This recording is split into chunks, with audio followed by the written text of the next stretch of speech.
नमस्कार दोस्तों, स्वागत है आपका हमारे चैनल टेल्स बाय यशु पर। यहाँ पर आपको मिलेंगी अनोखी और रोचक कहानियाँ। अगर आपको हमारी कहानियाँ पसंद आती हैं तो कृपया करके हमारी वीडियो को लाइक करें, इसको अपने दोस्तों के साथ शेयर करें और अगर आप इस चैनल पर नए हैं तो कृपया करके सब्सक्राइब करें। आपका हमारे चैनल पर विजिट करने के लिए बहुत बहुत धन्यवाद। चलिए आज की कहानी का सफर शुरू करते हैं। पिछले एपिसोड में हम सब ने सुना था कि यहाँ पर नेत्रा शीला को मारने के लिए मल्होत्रा हाउस में आ गई थी और उससे बचने के लिए शीला भी अब अपने कमरे की खिड़की से कूदकर सीधा ही वहाँ पर पार्किंग एरिया की तरफ चली जाती है। तो इधर अब तक यहाँ पर अनिका और रोहित ये दोनों भी यशवंत मल्होत्रा को लेने के लिए मल्होत्रा हाउस में आ गए थे। इससे पहले कि नेत्रा यशवंत तक पहुंचती तब तक ये दोनों यशवंत को यहाँ से लेकर जाना चाहते थे। इसलिए अब रोहित कहता है, अनिका तुम यशवंत को लेकर यहाँ से जल्दी से चली जाना। ये सुनते ही अब अनिका कहती है, मिस्टर मारवा, ब्लैक कैट को उसकी रिस्पॉन्सिबिलिटी मत समझाइए। मैं आपको उस नेत्रा के भरोसे नहीं छोड़ने वाली हूँ। अनिका की इस बात पर रोहित कहता है, तुम्हें जलन हो रही है ना अनिका कि उस नेत्रा से। वैसे मैं तुम्हें बता दूं कि I am a one woman man, so be relax, ऐसा कुछ भी नहीं होगा। ये सुनते ही अब अनिका रोहित को घूर घूर कर देखने लगती है कि ऐसे समय में जहाँ अनिका उसे छोड़कर जाने के लिए तैयार नहीं थी तो रोहित एक ऐसा पैंतरा अपनाता है कि ये बात सुनकर शायद अनिका उसकी बात को मान ले और वो यशवंत मल्होत्रा को यहाँ से लेकर चली जाए।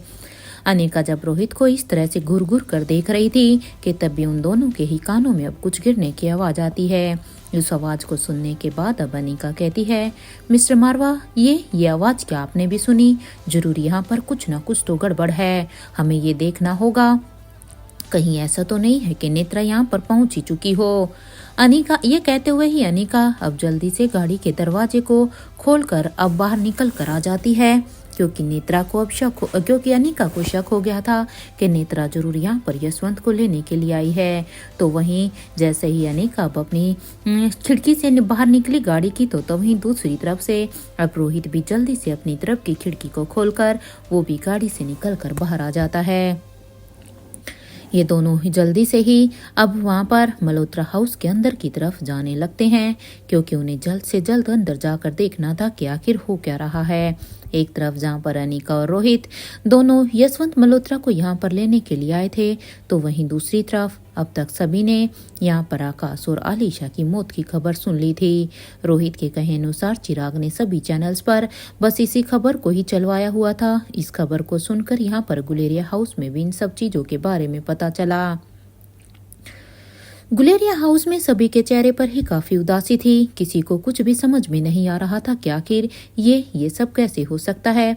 किसी ने ये सपने में भी नहीं सोचा था कि एकदम से ही दोनों की मृत्यु कैसे हो गई। तो वहीं अब ये सब सुनकर अब राजीव गुलेरिया कहता है, मैं उस शीला को जिंदा बिल्कुल भी नहीं छोड़ूंगा क्योंकि सभी चैनलों पर शीला का नाम बार बार लिया जा रहा था। राजीव को भी अब इस खबर के ऊपर पूरा यकीन हो गया था कि शीला ने अब की बार अपने मन की कर ही ली। अरे बचपन में भी शीला ने उनके साथ ये सब करने की कोशिश की थी जब उसके बच्चे नवजात थे।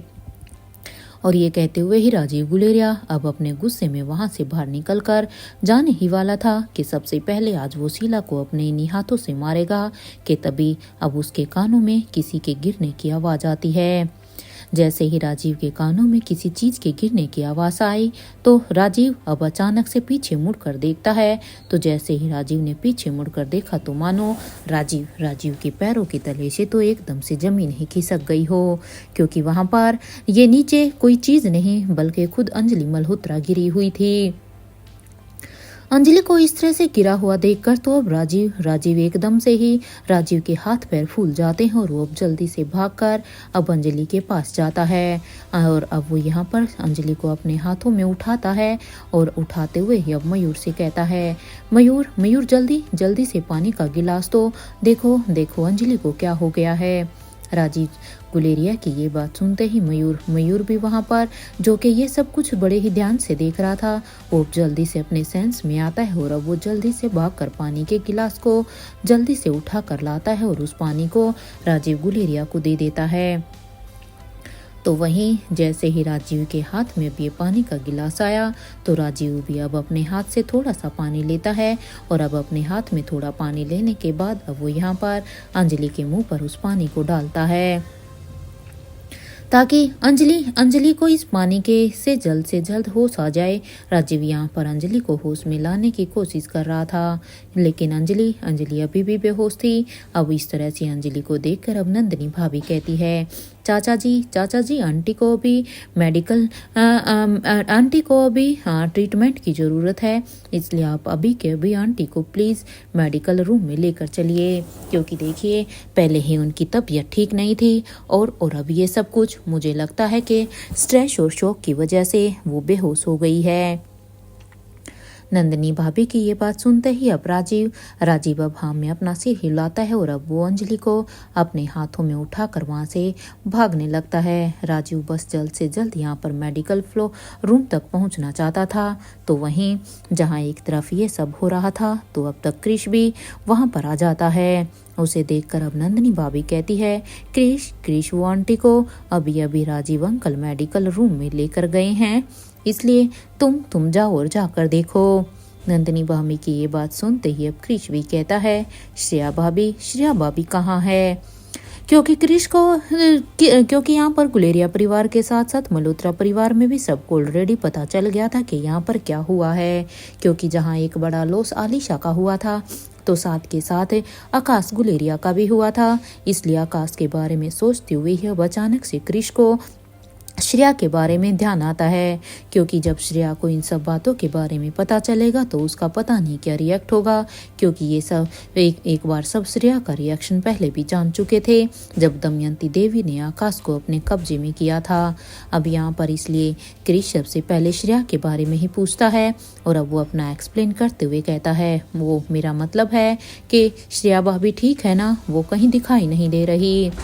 क्रिश की इस बात पर अब नंदिनी भाभी कहती है, क्रिश वो क्या है ना कि कैलाश अंकल को एक बहुत ही इम्पोर्टेंट काम आ गया था पेरिस में, और क्योंकि अंकल को वहाँ पर जाना था तो वैसी हालत में वो श्रेया को यहाँ पर तो छोड़कर नहीं जा सकते थे ना, क्योंकि वो भी हैं तो एक बाप ही, इसलिए वो श्रेया को अपने साथ ले गए हैं और साथ के साथ बच्चों को भी। और वैसे भी सही ही है, क्योंकि अगर ऐसे माहौल में श्रेया यहाँ से रहती तो ना जाने लास्ट टाइम की तरह फिर से कहीं उसकी फिर से वही हालत ना हो जाती, इसलिए उसका भी यहाँ से जाना ठीक ही है।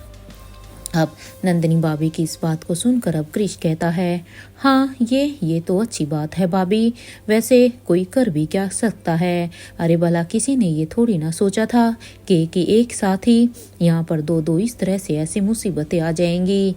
अरे इस समय में उन्हें अपने पापा की सबसे ज़्यादा ज़रूरत है, शायद उनके पापा ही अब ऐसे समय में उन्हें अच्छी तरह से संभाल सकते हैं। वैसे भाभी बड़ी रानी कहाँ पर हैं और लतिका, वो भी कहीं दिखाई नहीं दे रही। उन दोनों की हालत कैसी है, क्योंकि आलिशा की मौत के बाद उन दोनों का भी तो बुरा हाल हो रखा होगा ना। इस बात पर अब नंदिनी भाभी कहती है, क्रिश लतिका यश के साथ है, वहाँ पर स्वाति आंटी भी उनके साथ ही है, और करण अंकल तो बस धनंजय अंकल के साथ स्पेशल डिपार्टमेंट के हेड क्वार्टर गए हुए हैं। वो क्या है ना कि आलिशा और आकाश की डेड बॉडी स्पेशल डिपार्टमेंट में ही है, तो इसलिए वो दोनों उनकी बॉडी को लेने के लिए गए हैं ताकि यहाँ पर बाकी का कि यहाँ पर जो हमारे परंपराएं हैं उनको पूरा किया जा सके। ये कहते हुए ही अब नंदिनी भाभी अब जोर जोर से रोने लगती हैं। तो वहीं उन्हें इस तरह से रोता हुआ देखकर क्रिश को भी बिल्कुल भी अच्छा नहीं लग रहा था। क्रिश अब उन्हें पानी का एक गिलास ऑफर करते हुए कहता है, भाभी प्लीज आप खुद को संभालिए, देखिए आप अभी यहाँ पर बड़ी हैं, अगर आप ऐसे करेंगी तो यहाँ पर बाकी छोटों को कौन संभालेगा भाभी। और यहाँ पर अब नंदिनी भाभी भी अब अपने पास आंसुओं को पूछती हैं और अब वो क्रिश को वहाँ पर बैठने के लिए कहती हैं। और ये एक तरफ जहाँ पर क्रिश नंदिनी भाभी को संभालने की कोशिश कर रहा था, तो दूसरी तरफ अभी राजलक्ष्मी भी मयूर को संभालते हुए कहती है, मयूर देखो खुद को संभालो, क्योंकि मयूर और आकाश की जोड़ी सबसे अच्छी थी, इसलिए वो यहाँ पर अब मयूर के लिए भी आकाश की मौत के साथ साथ अलीशा की मौत को भी हजम कर पाना थोड़ा सा मुश्किल हो रहा था। मयूर की तो हालत ऐसी हो रखी थी कि मयूर तो यहाँ पर रोने से ही नहीं रुक रहा था। इसलिए राजलक्ष्मी अब मयूर को संभालते हुए ये सब कहती है और कहती है, मयूर देखो, अगर इस समय में तुम ही हिम्मत हार जाओगे तो कैसे काम चलेगा। हाँ, अब राजलक्ष्मी की ये बात सुनते ही अब मयूर कहता है, एक गलती मैंने दूसरी बार की है राजलक्ष्मी। आकाश की प्रोटेक्शन मेरी जिम्मेदारी थी। अरे कुछ साल पहले भी मैंने वही गलती की थी और आज फिर से मैंने वही गलती कर दी। अरे मैं अपनी रिस्पॉन्सिबिलिटी को फुलफिल ही नहीं कर पाया हूँ। अरे मुझे तो समझ में ही नहीं आता है कि श्रेया को इस बारे में कुछ पता भी है या नहीं। हाँ, और वैसे भी ये देखो ना, मैंने जब हम यहाँ से गए थे तो मैंने आकाश को साफ साफ कहा था कि नहीं, हम वहाँ पर जाते हैं, तुम मत जाओ। लेकिन देखो, उस समय में भी मैं आकाश को यहाँ पर रोक नहीं पाया। अरे अच्छा होता कि मैं उस समय आकाश को अपने साथ लेकर ही नहीं जाता तो शायद ये सब कुछ नहीं होता। मयूर की ये बात सुनते ही राजलक्ष्मी कहती है, अब तक तो पता सब उसको श्रेया को भी चल ही गया होगा, क्योंकि मयूर देखो ना, सभी चैनल्स पर तो बस इन्हीं सब चीज़ों के बारे में बातें हो रही है। क्योंकि एक बड़ा लॉस पेरिस के लिए भी हुआ है, क्योंकि वो फ्रांस की रानी थी, इसलिए वहाँ पर भी जरूर ये चर्चे हो रहे होंगे। और हो ना हो श्रेया को भी अब इसके बारे में पता चल ही गया होगा। इससे पहले कि हम श्रेया भाभी के साथ उनके दुख को बांट पाते, वो तो यहाँ से चली गई थी। क्योंकि अगर श्रेया को ये सब पहले पता चलता तो शायद वो यहाँ से जाती भी नहीं। ये कहते हुए ही राजलक्ष्मी भी अब मयूर के साथ साथ ही रोने लगती है। तो वहीं दूसरी तरफ मेडिकल रूम में अब यहाँ पर अब तक राजीव गुलेरिया अंजलि को वहां पर मेडिकल रूम में लेकर जा चुका था। अब वहां पर जाने के बाद डॉक्टर अंजलि की ऐसी हालत को देखकर अब अंजलि को चेक करने लगते हैं।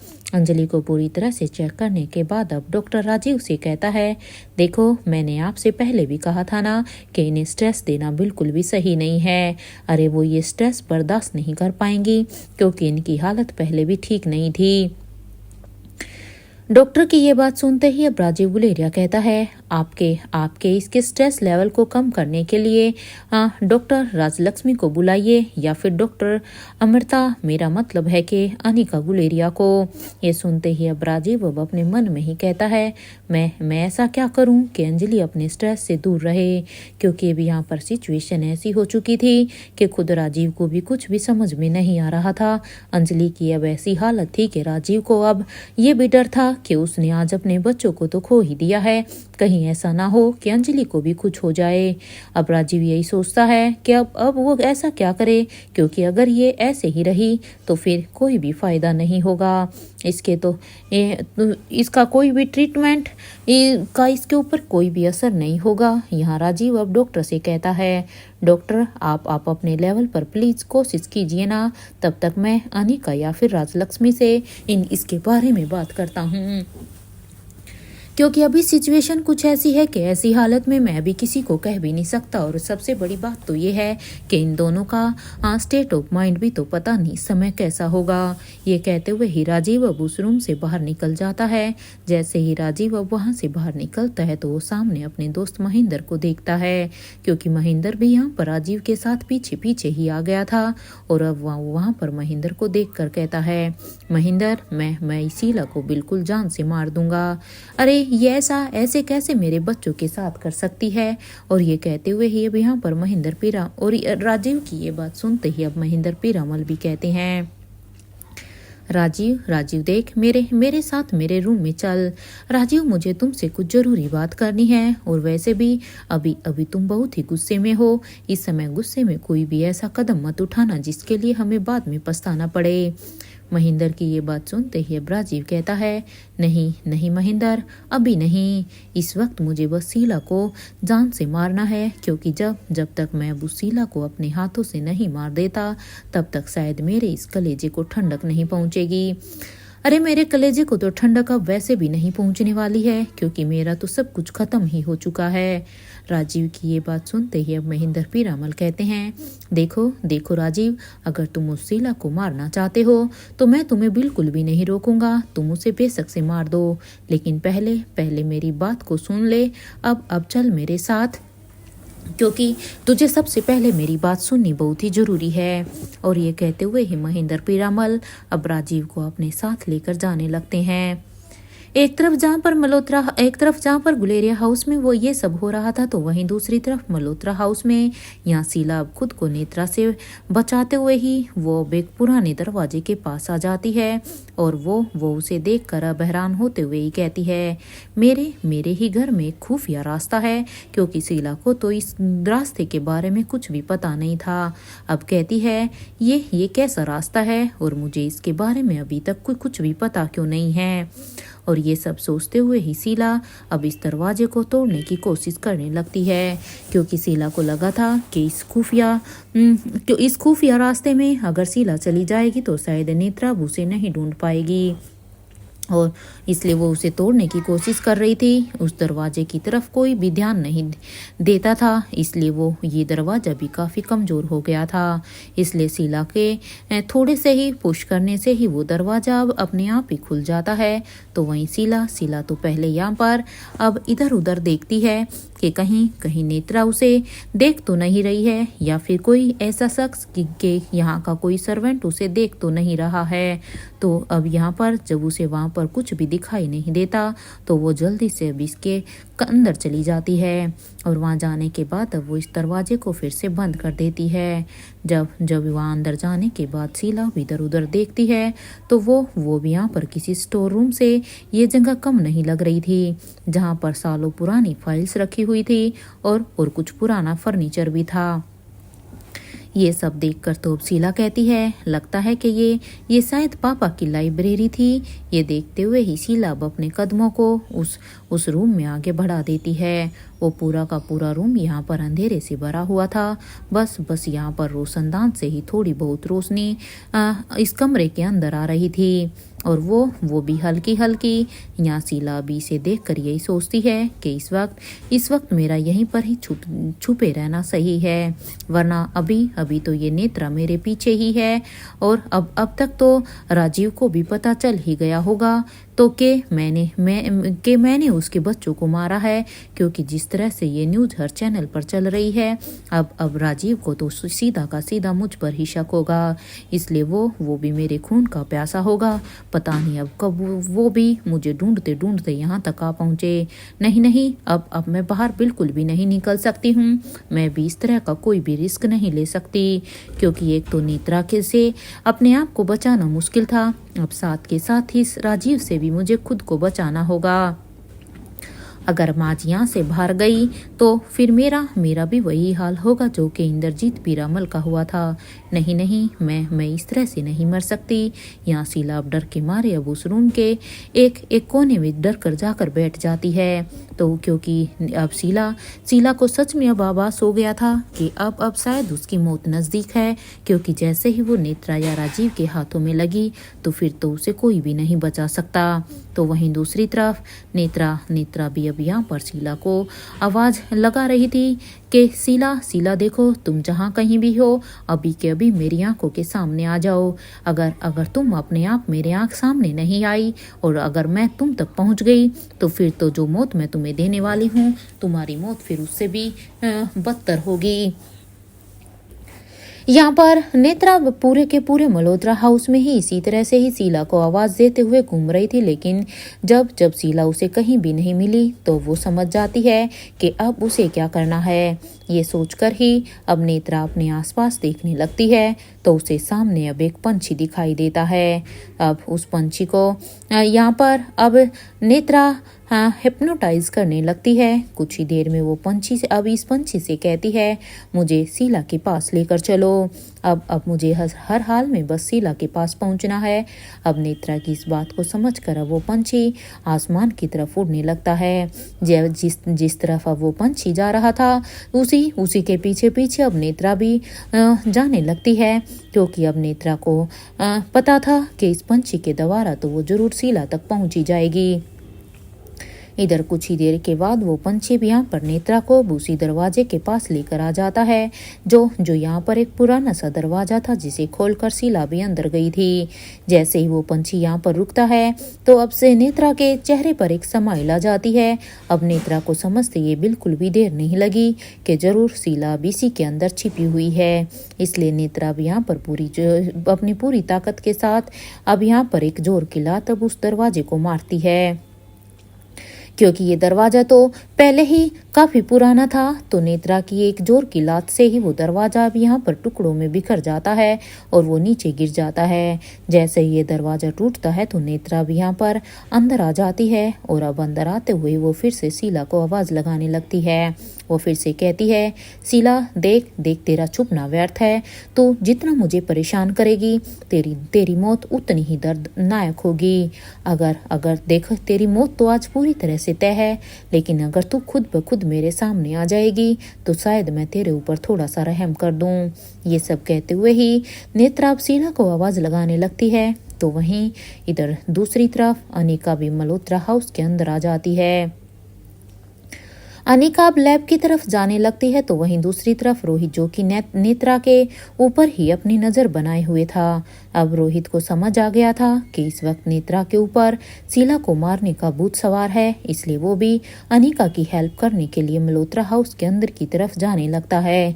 क्योंकि अब रोहित को पता था इससे पहले नेत्रा उस तक पहुंचे किसी भी हाल में उसे यशवंत को वहां से निकालना होगा। और रोहित नहीं चाहता था कि यहाँ पर नेत्रा का और अनिका का आमना सामना हो, क्योंकि वो अनिका को भी नेत्रा के सम्मोहन से बचाना चाहता था। इधर कुछ ही देर में अनिका भी अब यहाँ पर मल्होत्रा हाउस में बने इस लैब के अंदर आ जाती है। जैसे ही अनिका भी इस लैब में पहुंचती है तो यहाँ पर सामने यशवंत मल्होत्रा को ऐसी हालत में देखकर अब अनिका कहती है, इनकी ऐसी हालत किसने की मिस्टर मारवा? अब यहाँ पर इस बात पर अब रोहित कहता है, अनिका, इनकी ऐसी हालत माँ और मासी ने मिलकर की है। रोहित के मुंह से ये सुनते ही अनिका कहती है, मिस्टर मारवा, आप यहाँ पर, आपको तो नेत्रा के ऊपर नजर रखना था ना। ये सुनते ही अब रोहित कहता है, इस वक्त वो शीला मौसी को ढूंढने में बिजी है, जब तक नेत्रा शीला मौसी को ढूंढ रही है तब तक हम अपना काम कर सकते हैं अनिका। वैसे भी हमें इस बात का ध्यान रखना चाहिए कि वो कैसे भी शीला को ढूंढते हुए यशवंत को ना देख पाए। इस बात पर अब अनिका कहती है, मिस्टर मारवा, हमें जल्दी से इन्हें यहाँ से लेकर जाना चाहिए।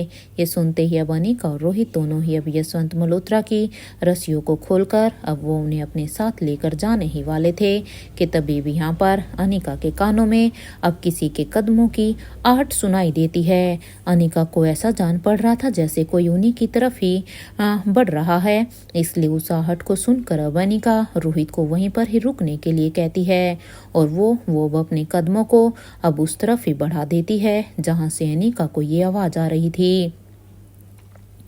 इधर अनिका जैसे ही दीवार के पास जाकर अब अपने कान लगाती है तो दूसरी तरफ से उसे नेत्रा और शीला की आवाजें सुनाई दे रही थी। ये आवाजें सुनते ही अब अनिका रोहित को इशारे में कहती है, मिस्टर मारवा, जल्दी से यहाँ से निकलते हैं। क्योंकि अब अनिका को पता चल गया था कि वो दोनों यहीं पर इस दीवार के उस पार हैं। या अनिका और रोहित जल्दी से ही अब दोनों ही यशवंत मल्होत्रा को वहां से लेकर मल्होत्रा हाउस से बाहर की तरफ जाने लगते हैं। कुछ ही देर के बाद वो दोनों ही जैसे ही अब अपनी गाड़ी के पास पहुंचते हैं तो पीछे की सीट पर अब उन्हें यशवंत को वहां पर पीछे की सीट पर लेटाकर वो यहाँ पर जल्दी से आकर सामने की सीट पर बैठ जाते हैं। वो दोनों जल्दी से अपनी गाड़ी में बैठे तो वहीं अब उन्हें सुनाई देता है कि कोई उन्हें कह रहा था, कोई फायदा नहीं होगा, मैं ज़्यादा वक्त के लिए यहाँ पर नहीं रहने वाला हूँ। अब ये सुनते ही अब अनिका कहती है, वो तो वक्त बताएगा, क्योंकि यहाँ पर पीछे की सीट पर लेटकर यशवंत मल्होत्रा अनिका और रोहित को ये बातें कह रहे थे। अब ये सुनते ही अब यशवंत मल्होत्रा फिर से कहते हैं, तुम मेरी ग्रैंड डॉटर हो ना, मेरी बेटी स्वाति मल्होत्रा की बेटी हो। ठीक कहा ना मैंने, तुम वही हो ना। अब यशवंत की ये बात सुनते ही अब अनिका कहती है वो आपकी बेटी नहीं है। ये सुनते ही अब यशवंत मल्होत्रा जोर जोर से हंसने लगते हैं और अब वो कहते हैं जरा जरा अपनी नानी माँ से पूछना कि आखिर कैसे रानी अवंतिका ने मेरे बच्चे को जन्म दिया था। और इतना ही नहीं, ये बात वो खुद भी नहीं जानती थी। अरे उनके पेट में पलने वाला बच्चा मेरा है। ये सुनते ही अब अनिका हैरानी से रोहित को देखने लगती है, क्योंकि इस बात के बारे में तो अनिका को भी नहीं पता था। अरे भला ऐसे कैसे हो सकता था कि यशवंत यानी कि उसके नाना का बच्चा कवि अवंतिका की कोख में। तो वहीं रोहित भी अब बस हैरानी से अनिका को ही देख रहा था। एक पल के लिए तो रोहित को भी यशवंत की इस बातों पर यकीन नहीं हो रहा था, लेकिन यहाँ पर क्योंकि उन दोनों के लिए भी यहाँ से निकलना बहुत ही जरूरी था, तो इसलिए वो ये हैरानी में तो जरूर थे, लेकिन साथ के साथ वो रोहित यहाँ पर अब अपनी ड्राइविंग पर भी फोकस कर रहा था। यहाँ अनिका ये सब सुनकर अब अपने मन में ही सोचती है आखिर ऐसा क्या सच है जो कि सिर्फ नानी माँ ही जानती है। आखिर और कितने राज छुपाए हुए हैं नानी माँ ने। और रानी अवंतिका को कैसे इस बात का पता नहीं चला कि वो किसके बच्चे को जन्म दे रही है। क्या इंद्रजीत पीरामल के साथ उनके रिश्ते ठीक नहीं थे क्या? क्योंकि अनिका को भी यही लगता है कि कहीं ऐसा तो नहीं कि उन दोनों के बीच में अनबन हो रही सी चीज का फायदा यशवंत मल्होत्रा ने उठाया हो। क्योंकि अनिका के दिमाग में तो बस यही चीजें आ रही थी। या अनिका अपने ही दिमाग में कुछ अजम्पशन लगा रही थी कि कैसे कैसे क्या हुआ होगा। तभी अब वो वहाँ पर अब अपने मन में ही कहती है चाहे जो कुछ भी हो जाए, नानी माँ से तो मैं अब ये सच जान कर ही रहूंगी कि आखिर उस समय ऐसा क्या हुआ था। भला ऐसे कैसे हो सकता है कि कवि अवंतिका के पेट में यशवंत मल्होत्रा का बच्चा हो। अगर इस बात को नॉर्मली सोचा जाए तो ऐसा जान पड़ता है कि नानी माँ के पति और उनकी दोस्त ने उन्हें धोखा दिया है, क्योंकि अगर ऐसा है तो इसका मतलब तो नानी माँ के साथ ही धोखा हुआ है। लेकिन ये बात इतनी सीधी भी नहीं है जितनी कि ये दिखाई दे रही है, क्योंकि अब अनिका को याद आता है कि किस तरह से नानी माँ ने उन्हें बताया था कि उन्होंने कवि अवंतिका को किस तरह से दुश्मनों से बचाने की कोशिश की थी। इसलिए यहाँ अनिका रोहित से कहती है मिस्टर मारवा, आप यहीं पर ही गाड़ी को रोक दीजिए ना, मैं कैब लेकर यहाँ से सीधा ही गुलेरिया हाउस के लिए चली जाऊंगी। क्योंकि गुलेरिया हाउस में जो कुछ भी हो रहा था वहाँ ये सब जानकर तो अब अनिका को भी वहाँ पर जाना बहुत ही जरूरी हो गया था। अब अनिका की ये बात सुनते ही रोहित कहता है अनिका, मैं तुम्हें पहले गुलेरिया हाउस में ही ड्रॉप कर देता हूँ। तुम्हें यहाँ पर उतरने की कोई भी ज़रूरत नहीं है और ना ही तुम्हें कोई कैब लेने की। मैं बाद में इन्हें यहाँ लेकर मारवा हाउस जाऊँगा। अब रोहित की ये बात सुनते ही अनिका कहती है नहीं मिस्टर मारवा, आप वहाँ तक आकर अगर अंदर नहीं आएंगे तो सबको थोड़ा सा अजीब तो जरूर लगेगा। और वैसे भी अगर आप वहाँ पर अंदर जाएंगे भी तो हम इस तरह से इन्हें गाड़ी में तो नहीं छोड़ सकते हैं ना, ये तो और भी रिस्की हो जाएगा।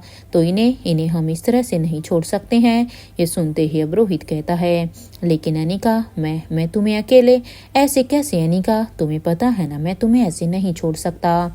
यहाँ रोहित ने इतना कहा ही था कि तभी अब अनिका रोहित से कहती है मिस्टर मारवा, आप चिंता मत कीजिए, मैंने यहाँ से कैब बुक कर ली है, बस कैब 10 मिनट में ही आ जाएंगी। ये कहते हुए ही अनिका अब अपने फ़ोन की स्क्रीन को रोहित को दिखाती है, जिसमें अनिका ने बातें करते करते हुए ही सच में गुलेरिया हाउस के लिए यहाँ से कैब बुक कर दी थी। अनिका की ये बात सुनते ही रोहित कहता है हमेशा मुझसे दूर जाने के बहाने ढूंढती हो ना अनिका तुम। अब रोहित की ये बात सुनते ही अनिका के चेहरे पर एक स्माइल आ जाती है कि तभी भी यहाँ पर दोनों के कानों में अब एक आवाज आती है, जैसा वो करण गुलेरिया वैसा ही उसका दामाद रोहित मारवा। अब यशवंत की ये बात सुनते ही अब अनिका पीछे की तरफ मुड़ती है और अब यशवंत को कहती है क्या कमी है मेरे पापा में? हाँ, जरा बताना मुझे, तुम्हें क्या प्रॉब्लम है मेरे पापा से? और 1 मिनट, आप तो उन्हें पसंद करते थे ना? मेरे पापा से तो आप फर्स्ट मीटिंग में ही काफ़ी इम्प्रेस हो गए थे। क्योंकि अनिका को तो अभी यही लगता था जो बात उसे करण गुलेरिया ने बताई थी, क्योंकि करण गुलेरिया वहाँ पर सबके सामने ये तो नहीं बता सकते थे ना कि स्वाति के पापा के साथ उसके रिलेशन कैसे थे। इसलिए अनिका उसी बात को यशवंत को कह देती है। लेकिन अनिका ने जैसे ही ये बात कही कि उसके पापा के और यशवंत के कितने अच्छे रिलेशन थे, ये सुनते ही भी यशवंत मल्होत्रा कहते हैं वो देवराज का बेटा और मुझे पसंद है। ये बात तुमसे किसने कही? हाँ, अरे अपनी आखिरी सांस तक भी मैं कभी उस करण की शादी स्वाति से नहीं होने देता। मुझे वो फूटी आंख तक नहीं सवाता था। मैं तो चाहता था कि स्वाति की शादी धनंजय से हो और रेवती की शादी करण गुलेरिया से हो जाए।